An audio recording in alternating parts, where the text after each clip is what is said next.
Everyone wants to have a perfect workout every single time, but unfortunately, not a lot of people are able to make this a reality. Most people just show up and hope for the best, and when the workout sucks, instead of thinking about what they did wrong, they blame it on some external factors instead. And that's why I'm here, because in this video I'm going to show you exactly what you need to do to have a perfect workout every single time. A lot of the problems that cause your workout to feel absolutely terrible start way before you ever get to the gym. The most obvious example of this is sleep. When you don't get enough sleep, everything is gonna feel terrible, not just your workout. Yesterday I actually got woken up by some construction crew super early in the morning, and I'm talking like way before my alarm. And funnily enough, on that day I was supposed to write this exact script, but I felt so out of it I could not even put a single word to paper. And if I couldn't even write a script, imagine how bad of a workout I would have had if I had to work out on that day. The fact that I didn't have to was my only saving grace. Of course, getting woken up super early by some outside force or not being able to fall asleep on time is just gonna happen from time to time. That's unavoidable. But if you are consistently undersleeping, your workouts are just not going to be good. Getting fully rested and then doing a workout, or any activity for that matter, is just a night and day difference. When you are rested, the weights feel lighter, your focus is better, and you actually want to be working out. So sleep is really something you should pay attention to if you want to have a perfect workout every single time. The next thing that will also make your workout feel pretty bad is going to the gym with an empty stomach. Even a super small pre-workout meal can make an insanely big difference in how you feel, because when you work out, your body needs fuel to perform at its best. That makes a lot of sense, right? But you know that this channel is all about simplicity, so I'm not gonna tell you that you need to time your pre-workout meals religiously. It's just important that you eat something before the workout. The general rule is that the bigger the meal you have before the workout, the further it can be from the workout and still make a difference. So for example, if you have a really big meal like 3 or even 4 hours before the workout, you are probably still going to feel awesome and have a great workout, because your body had time to digest everything properly and is ready to give you all the energy you will need. And if we take it from the other side, you could have a pretty effective pre-workout meal like 30 minutes before the workout, but it just needs to be smaller so you don't feel like a balloon. And even with just a small snack 30 minutes before going to the gym, your workout would still feel great. So for the pre-workout meal, you mainly want carbs and some protein. So for that small pre-workout meal, something like a banana, rice cakes or a protein bar can be a great option to give you the fuel you need for your workout without feeling like you got a brick in your stomach. It really doesn't matter how you approach the pre-workout meal, you just need to take care of it somehow. Do it in a way that is the most convenient for you and that already fits into your daily schedule. That's how you are gonna be the most consistent with it. But it needs to remain within some reasonable boundaries, because having breakfast at 7 AM and then a workout at 3 PM doesn't count as having a pre-workout meal. That just counts as eating breakfast and then starving yourself for 8 hours. We also have to talk about hydration, because it also plays a big role. But really, just like with the food, just make sure that you are not depriving yourself for prolonged periods of time. You know, just have a water bottle near you and sip when you feel like it, so that you don't come to the gym looking like dried out SpongeBob. But of course, getting enough sleep and fueling your workouts is pretty obvious, and you could have probably figured this out by yourself if you sat down and thought about it. What the main destroyer of workouts actually is bad programming, or simply doing a workout plan that is not accustomed to your experience level, because then you get caught up in a constant cycle of never fully recovering. So as the workouts go on, you will get more and more beat up every week, until you hit the point where everything culminates and you hit the wall where you feel so bad that you just can't continue anymore. This also goes hand in hand with how much you actually like your workouts. If you are sitting at home thinking about the exercises you will have to do and shivering in fear, that is probably not gonna result in a good workout no matter how you prepare for it. And you don't even have to be literally shivering in fear. Simply just really disliking certain exercises can make you feel unenthusiastic about the entire workout, which is just gonna result in a bad workout, because the negative mindset is gonna make everything seem bad. So if you are caught in a cycle of bad programming, or you really have that 1 or 2 exercises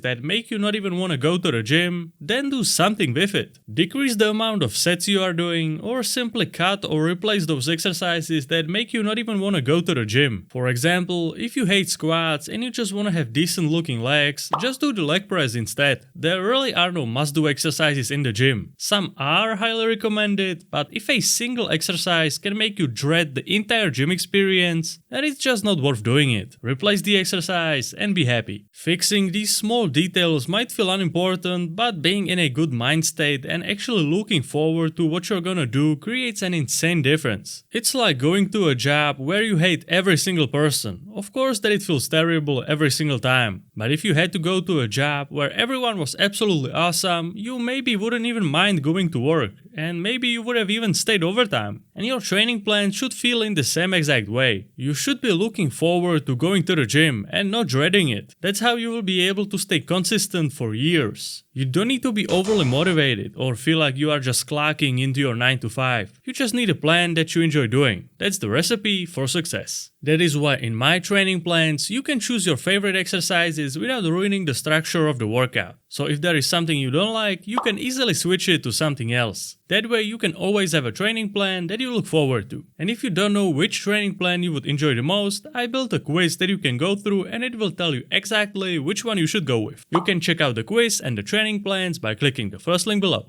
And now for some other useful tips that can really make your workouts even better. And that is caffeine or pre-workout. But here it's really important that you are careful about what you're doing. Because while caffeine or pre-workout can be really effective in making your workout feel great, if you abuse it too much, it starts to lose effectiveness. If you take 400 milligrams of caffeine every day, your body just adjusts to it over time. And instead of taking it to feel better, you will just need to take it to feel normal. And at that point, you are not taking it to get any benefits. You are just fueling the addiction to not feel absolutely terrible. So I highly recommend utilizing this boost only when you really need it, and not to make a habit out of it. For example, you can only take it on leg days, or only on days that you are really beat up from work or something else. By saving it for those specific times, your body stays sensitive to it. And when you do take it, it actually feels like a superpower that gives you the strength to move mountains. And last time I checked, mountains are pretty heavy.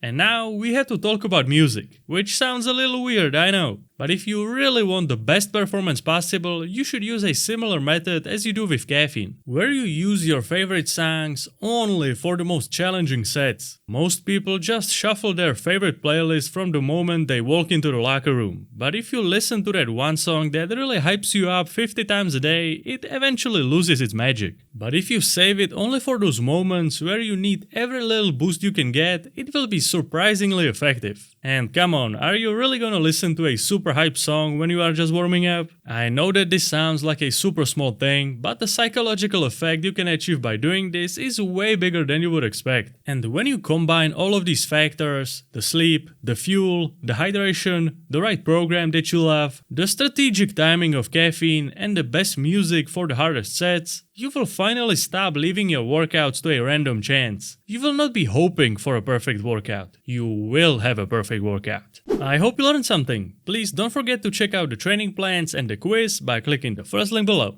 Good luck in the gym, and I will see you next time. If you enjoyed this video, then you will surely enjoy this one too.